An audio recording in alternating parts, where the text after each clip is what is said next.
Excellent. There you go. We are all going to agree to ignore how many tabs I have. That is my one No judgment. requirement. This is a no tab judgment zone. Yeah, that's not even many. Oh no, that's my good window. Okay.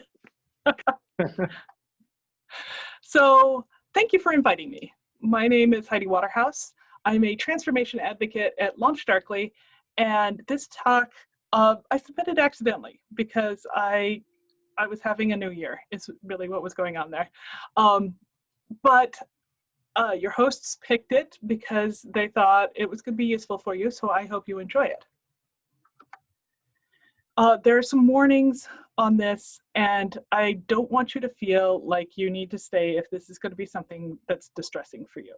I think it's important for all of us to say, like, the world is shitty, but that doesn't mean that we have to expose ourselves to it if we don't want to. So warnings for violence, COVID-19, and general 2020-ness extending into the now. We're through a mirror. We've fallen through a looking glass. Everybody knows about Alice in Wonderland, but not as many people have read the second book, which is Through the Looking Glass. We, like Alice, have fallen through a mirror, and we need a map to teach us how to be in this new place that we're in. We were talking about how we felt like we knew what was going on in our early 30s, but I think a lot of us right now don't feel like we know what's going on at all. And this is what we need to figure out. How do we get through this new world that's so different? Because we're in a strange place with strange rules. Things that used to make sense don't make sense anymore. And things that we used to assume would never happen have happened.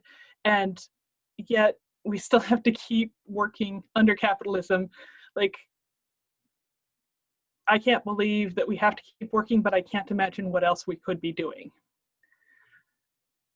The Red Queen's race is an economics phrase that we use to talk about the treadmill of consumption, where we have to keep running just to stay in place. And if we don't keep moving, the landscape leaves us behind and we're lost and alone and confused. When Alice falls through the looking glass, the Red Queen grabs her hand and tugs her along at high speed, and Alice is like, where are we going so fast? And the Red Queen tells her that they're just staying in the same place. And here in Looking Glass Land, we have our own Jabberwock. 'Twas brillig in the slithy toves did gyre and gimble in the wave, all mimsy were the borogroves and the mome raths outgrave. Beware the Jabberwock, my son, the jaws that bite, the claws that catch. Beware the Jubjub bird and shun the frumious bandersnatch.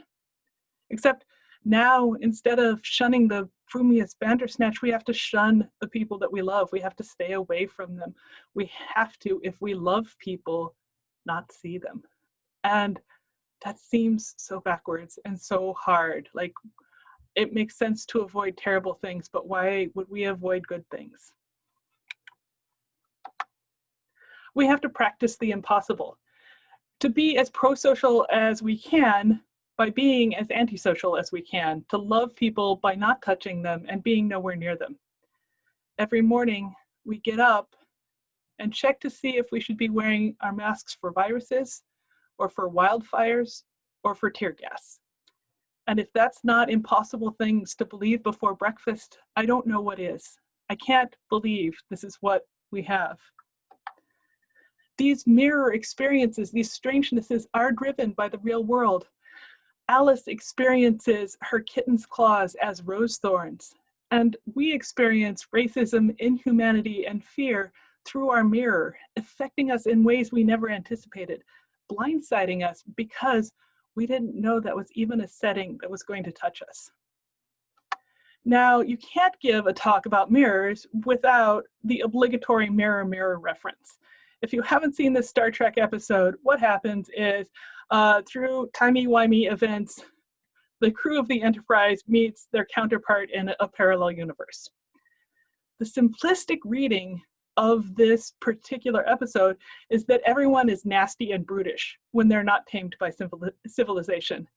But the more interesting take, the sort of deeper reading of it, is that we all respond to our environments, to our fear, and to what is incentivized. We all do what we're rewarded for doing.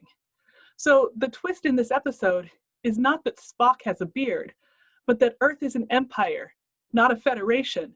And that difference drives everything. Now, instead of having a collaborative, science-oriented team, you have people who are cutthroat because that's the only way they can advance. That's the only way they can save themselves. So I think when we think about mirror worlds, we frequently want to contrast it and think that is entirely unlike my world, but it's not. Even though we are in this mirror world, we are through the looking glass. We have to be aware that we're dreaming and keep track of what matters. We have to wake up eventually. And sometimes waking up is worse, and sometimes it's better. I was thinking about this poem when I wrote this. It's by Robert Frost. It's called Fire and Ice. Some say the world will end in fire, some say in ice. From what I've tasted of desire, I hold with those who favor fire. But if it had to perish twice, I think I know enough of hate to say that for destruction, ice is also great and would suffice. The world is literally burning. We can see the smoke from space, and we know that irreplaceable ecosystems are cinders. We know people who have died in the pandemic. We know people who have died of violence. This is, as much as we try and shake it off when we roll out of bed, what we're living through. This is the 3rd precinct in Minneapolis. This is where I'm from. It's like 8 miles from my house, which is not as far in Minneapolis terms as it would be in New York. Like you say 8 miles, you're like, that's the other side of Queens, whatever. No, in the Midwest is not so far. We can see that our cities have combusted, not spontaneously, but with the justifiable anger of people who have run out of polite ways to request that they're treated as human. The world's on fire. And we feel like we're running to stay in place, that all of our energy is going to not losing ground, and we have none to pay for advancement. We're running homeschool, we're hating grocery shopping online, we're awake at nights worrying. I don't know about any of the rest of you, but I have to say that my work productivity is not enhanced by putting C-SPAN on, and yet I do it because I can't not know. And it's a time that I feel like I can't look away. So we're trying to do all of these things at once, and it's not working out great for us. We're tired and we're burned out, and we feel powerless. I mentioned the Red Queen's race. This is actually part of a larger philosophical construction called the treadmill of production, political capitalism. So let me sum this theory up for you as quickly as I can, and possibly inaccurately. We'll try. There are 3 abstracted groups: the state, capital, and labor. And all 3 of them want to do expansion. They want to make their own profits better. They want to increase their power. They want to make the world better for themselves. And that desire for economic expansion is something that they can work together on. They surmount their separate interest and postpone conflict by all agreeing on economic growth. So there's like grounds for political alliance.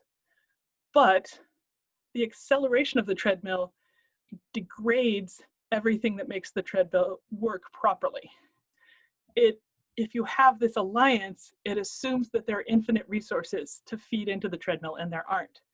The environmental damage caused by state, political, and labor-supported capitalist expansion will eventually cause a decline in both the state's funding as well as worker livelihood. So for now, it feels like buying things is patriotic, is really what that comes down to. And that investing in the economy and being consumers as well as labor is part of what we're contributing to upholding what we understand. But eventually we're going to realize that an endlessly growing organism is in fact cancer. And we're going to have to figure out how to make room for everybody to thrive without necessarily growing. So now that I've severely bummed you out, because that's how this talk starts, I'm sorry. What does that mean for you? We're not separate. We are not adversarial. We are not apart, even though we're separated. It feels like it. I know it does. I'm missing so many hugs from my friends in New York that I have literally cried about it. But also, here I am, and here you are, and we're together in this way. We aren't any more separate than we choose to be. So Arthur Ashe gave us a really good roadmap for what to do. He said, start where you are, use what you have, do what you can. And each of these things feels like an enormous amount of work with uncertain payoff. Like, it seems so hard to start anything. It seems so hard to maintain anything. It seems so hard to do anything other than survive. But all of us, by virtue of being able to attend a meetup on a computer, have maybe a little more than we need. So we can start where we are and do what we can with that. We need the mirror world. The mirror world isn't just the dark place we go to when everything's bad. It's essential to understanding ourselves, even though everything feels hard and backward. I had surgery a few years ago that disrupted a bunch of my skin and nerve endings. And literally, part of the therapy to remap nerves is to look into a mirror and touch the relocated skin, which sounds ridiculous and mystical. There's a lot of neuroscience around it, mirror neurons, and humans, like if you smile at somebody, they smile back. If you yawn, they're likely to yawn. If I keep saying yawn, one of you is going to yawn on camera, and then I will point and laugh. But we're made this way. Like, what we see becomes more real. Our brains believe things that they can see in a path that's outside of our logic or cognition. I had to see these things in a mirror to convince my brain and body that they could actually coordinate. Similarly, we have mirror neurons that exist to make us better at being social animals. When I yawn, you'll feel an urge to yawn. If you hear a laugh track, you'll feel more inclined to laugh along. Mimicking the behavior of other humans around us makes us feel safer and more secure as part of that group. It's both reassuring and very dangerous. What if we're laughing at something that isn't funny? What if we're tacitly agreeing with something that is harmful? I thought that America's Home Videos was a really weird show because we thought of it as funny, but when you think about, and many of you are too old to do this, but you know the format, like something hilariously terrible happens to someone who doesn't expect it. They fall into a mud puddle wearing their wedding dress. The word fall occurs a lot in these videos. And there's a laugh track and we laugh at it. But if this happened to you, your first reaction wouldn't be laughter. Your first reaction would probably be pain a lot of the time. And yet we built an entire like media mini empire around the idea of laughing at people who got hurt, laughing at people who were embarrassed. And none of us stopped to question that because we heard other people laughing with us. And if it's something that you've laughed at before, you assume it's funny. It's a really dark pattern that we should probably be thinking about. It's like, what am I finding funny? So if we tend to mimic the people around us, how do we honor that impulse while being aware that it can lead to horrific behavior? We need to hold up a mirror of standards and expectations for ourselves and our community and name things in the baldest and most uncompromising terms possible. My community, which I am a part of, is detaining and separating immigrant families. My community, which I am a part of, is reducing access for the poor. We have to hold that mirror up to ourselves and our communities, and it's horrible. I'm an American, and I know that my postal service is being dismantled, and I may not be able to send my kids to school this year. And Police officers can kill people without consequences. I need to say that out loud, boldly, without coding it in any kind of justification. Because if that's part of my community, if that's part of who I vote for, if that's part of who I pay, that is also partly my action. A lot of us have seen the Norman Rockwell painting of the girl holding up the dress and imagining herself at prom as like this beautiful princess. The painting on the right is also a Norman Rockwell painting. It's not nearly as famous. It's much more confronting. It's part of some pictures he did about freedom riders, and the men in this picture died. In both instances, Norman Rockwell is holding up a mirror to us and saying, what are you imagining? Who are you seeing here? Do you see yourself? Did you want to be a prom princess? Were you someone who is bleeding? That mirror is never going to be perfectly accurate, and that mirror is never going to be comfortable. But if we don't look at our communities really hard, they get really, really smudged. And people walk by and think, I don't want to be a part of that. The mirror is dark. I want to look away. I don't want to look at this image of America. I don't want to see myself as part of this problem. I don't want to be in this story. As New Yorkers, I have to imagine that March and April were a kind of horrifying that I in Minneapolis can't even think about. I have friends in New York and they said that the sirens never stopped. That's really dark. And I understand why we all want to look away and why we want to be doing something different, but we can't because it's reflecting what's going on. If I stop doing the work of looking in the mirror, it's easy to miss the things that need to be changed and can change. I need to preserve myself. I look away sometimes, but I can't cover the mirrors and deny the reality entirely.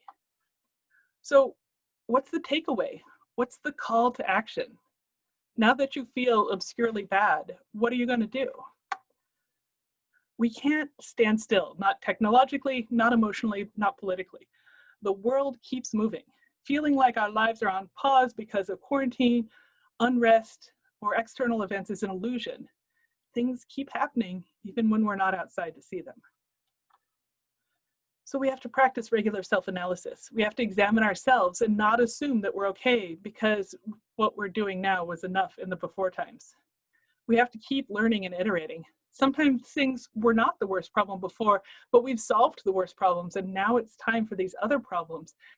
And you're never going to stop solving problems. There is no piece of software that is perfectly debugged, right? There's like good enough to run, but still throwing that one weird error in the log. And you can ship it. It's not perfectly debugged. And maybe taking out the one weird error makes the log break. Now you have a different problem. So when I'm saying we have to keep working on the next problem, I'm saying we never get to stop this work, but we can start here. Are you listening to the quiet voices in your community? Are you listening to the people who don't get the mic all the time? Are you working to improve your community? Are you reaching out to make sure that people know when it is and how to come and what would make it easier for them to be here? Are you walking past something you can fix? This is probably the hardest one because it's really easy to walk past something all the time and think someone should fix that. And it's really hard to walk past something that's a little wrong and think I should fix that. But it's our job to smooth out the path that we trip on so the people after us don't trip. Somebody has already gone ahead of us and smoothed the path out this much. We're going to take the next layer out. We're going to make it a little more accessible. After you do that, look around. Are you contributing to your communities? Are you taking reasonable chances? Are you being a little bold? When you're helping, are you making it about you? This is another one that I'm particularly prone to. I once got a cranky email from my grandmother about not writing a thank you note. And I unwisely responded that the gift was giving me the money, not getting the thank you note. We differed in our opinions on that, but I felt like what she was doing was saying, like, you are obligated because I gave you this gift. It's about me and my feelings. And I think we're all a little prone to that. Like, I've given you a gift and I need you to acknowledge it in a way that I find acceptable. And then we're going to work on healing. We're going to heal by observing and mirroring each other, by making sure that the people in our community are the people that we want to act like. We're going to touch real things. I think crafting has really taken off during the pandemic. I've always been a crafter, but I have to say I've made a lot of different things while I've been locked in. Look out for each other, help each other out, and draw the circle as wide as you possibly can. Because the more people that we include in our community, the more our mirror is reflective of the world, the more we can make sure that everybody gets treated as a person when we look in that mirror. So that's a lot of things that are very vague. It's really difficult for me to say, you, New York City Ruby, should do this specific thing. I mean, I could say donate to food banks, or I could say, you know, check on your neighbors, but it's all specific to what you have and what you can do and where your time could be best spent. So it's not very helpful.